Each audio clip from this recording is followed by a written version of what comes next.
El Papa Juan Pablo II escribió la encíclica Dives in Misericordia, la cual publicó el 30 de septiembre de 1980. Subraya que como función principal de la Iglesia debe proclamarla, practicarla y pedirla.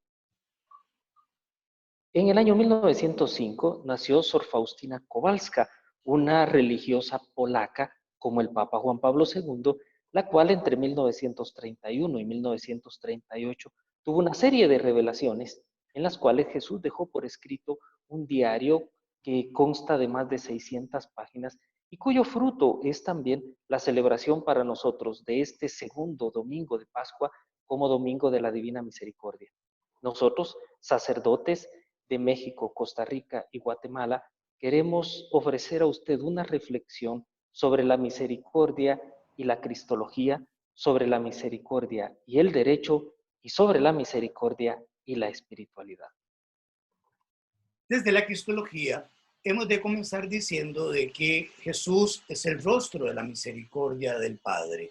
En Jesús se encarna y se hace patente toda la misericordia de Dios, y a través de él podemos contemplar la misericordia que Dios Padre tiene. Por eso él hace una clara invitación a tener misericordia como el Padre es misericordioso. Y entre sus actitudes encontramos particularmente el actuar misericordioso para con tres clases de personas, que son los pecadores, los enfermos o afligidos y las mujeres.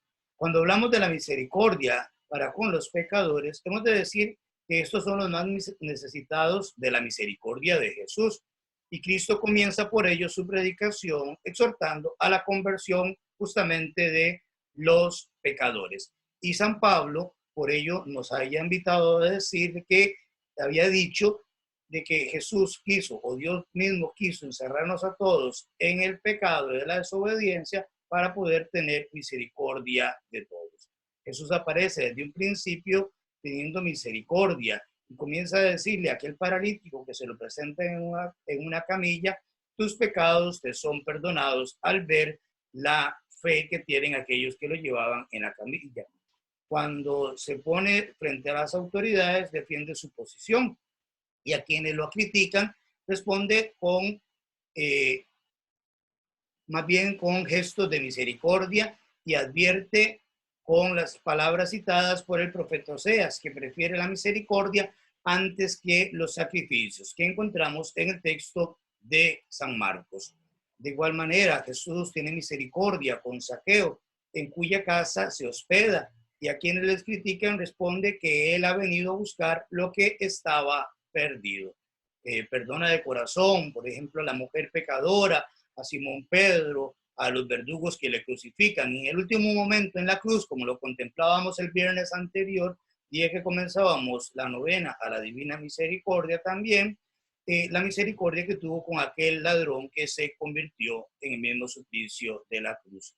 Luego, para con los enfermos y los afligidos, comienza proclamando el año de gracia del Señor, que cita las palabras en Mateo, que devuelve la vista a los ciegos y poner libertad a los oprimidos. Desde el principio Jesús realiza numerosas curaciones, sobre todo mostrando en ese ámbito la misericordia misma de Dios. Cura a la mujer encorvada, cura a el hidrópico en sábado, cura a los leprosos. O sea, en numerosas actitudes tiene misericordia para con los enfermos. Con las mujeres, es importante al recordar a las mujeres que esta era una clase que estaba relegada y Jesús la viene a practicar hacia ellas la misericordia. ¿Cómo comienza? Desde las palabras aquellas de la oración que tenían los judíos. Bendito sea Dios porque no me ha creado gentil, porque no me ha creado mujer, porque no me ha creado ignorante. Y entonces muestra misericordia para con las mujeres, porque las acoge. Por ejemplo, la mujer pecadora, a la cual elogia la actitud humana y espiritual. Frente al trato despiadado de los acusadores a la mujer adúltera, deja patente su condición de persona y encima de su condición de pecado se abstiene de una condena. Con la hemorroísa, que quiere pasar desapercibida debido al estado de impureza legal, Cristo hace todo un despliegue publicitario curando a la mujer, rechazando el tabú de una sangre y reincorporándola a su dignidad humana. De manera que Jesús, en sus actitudes y comportamientos, practica y muestra la misericordia. En el derecho encontramos la misericordia también, como Dios, mediante su bondad, en el acto de la creación, quiso que la criatura participara de su felicidad. Sin embargo, por la presencia del pecado, Dios tiene que obrar la obra de la redención y se hace necesaria una recreación que refleja un aspecto más de su bondad y es su infinita misericordia. En la misericordia, Dios manifiesta tener un corazón mísero, es decir, cargado de la miseria ajena, si entendemos como miseria la falta, la limitación o algún otro aspecto negativo. Según Santo Tomás, se tiene misericordia cuando se considera la miseria de otro como si fuese la miseria propia. Por tanto, el acto propio de la misericordia consiste en remover la miseria ajena. La obra más relevante de la misericordia probablemente es el perdón, mediante el cual se remueve una miseria que consiste en una deuda. Pero delante de la deuda nos podemos preguntar también si ésta se debe perdonar por pura misericordia o sea necesario también el juicio, puesto que hay un dicho que nos hace notar que la justicia sin misericordia sería una crueldad y la misericordia sin justicia nos llevaría al libertinaje. Por tal motivo, entre derecho y misericordia es necesaria una tercera virtud que conduzca hacia la verdad, y esta virtud sería la de la prudencia. Por tal motivo, ni derecho ni misericordia son contrarios, sino que ambos llevan hacia el mismo punto y tienen que llevar a la persona hacia la verdad. Dios nos perdona, Dios es misericordioso, pero Dios también es justo y quiere dar a cada una y a cada uno lo que nos tiene que dar, lo que nos corresponde, y junto con ello pone por delante la justicia, obsequiándonos lo que nos debe de dar, y por detrás viene también la misericordia que necesitamos en caso de presentarse nuestras fallas o nuestras debilidades.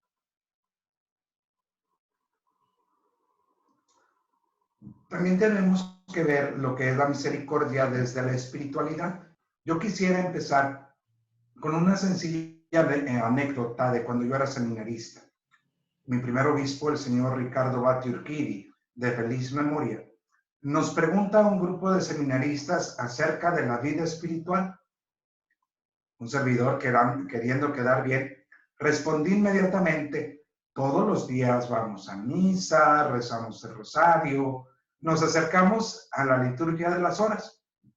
A lo que él respondió: eso es únicamente hacer oración por medio de los sacramentos y las distintas devociones. La espiritualidad para todo cristiano debe de ser la docilidad al Espíritu Santo. Es decir, nosotros como seguidores de Cristo el Señor tenemos que estar abiertos a la acción de Dios en nuestras vidas y a la inspiración del Espíritu Santo en nuestro interior. Sabiendo esto y habiendo escuchado por parte de los padres que Dios es infinitamente misericordioso para con nosotros, debemos de centrarnos en dos pasajes de la Escritura. Primero, sean ustedes misericordiosos, como el Padre es misericordioso. Si nosotros hemos vivido, si hemos vibrado, si nos hemos sentido abrazados por la misericordia de Dios, ahora en nuestra vida espiritual tenemos que hacer exactamente lo mismo. Tenemos que tener las mismas actitudes que Dios ha tenido para con nosotros al perdonarnos, al recibirnos, al darnos lo mejor. Pero en las mismas Sagradas Escrituras encontramos algunos elementos que son importantísimos que nos pueden ayudar a nosotros a vivir la misericordia y a ser misericordiosos. Estos son, nosotros ya las sabemos, las obras de misericordia espirituales y corporales. No es necesario que las recordemos ahorita. Pero yo quisiera que pusiéramos atención principalmente en dos. en estos momentos, nosotros debemos de vivir la solidaridad y la comunión con el hermano. ¿Cuántos hermanos nuestros, ante la contingencia que estamos viviendo, pasan hambre, pasan sed, pasan necesidad? Dejándonos guiar por el espíritu de amor, seamos generosos, seamos disponibles, demos no únicamente de lo que nos sobra o de lo que tenemos, sino principalmente de nuestro tiempo. Pero a la vez de ser generosos con los demás, debemos de dar paso a lo siguiente. Ahorita tenemos que ser muy disponibles a mantenernos y quedarnos en nuestros hogares. No podemos exponernos nosotros mismos, ni exponer a los demás a que a causa de un descuido nuestro podamos contagiar a alguien o ser contagiados de esta enfermedad que padece el mundo entero. Si tú estás en tu casa, aprovecha estos momentos para crecer en tu vida espiritual, en la forma en la que tú te dejas guiar por el espíritu de amor, en la forma en la que tú eres dócil al espíritu.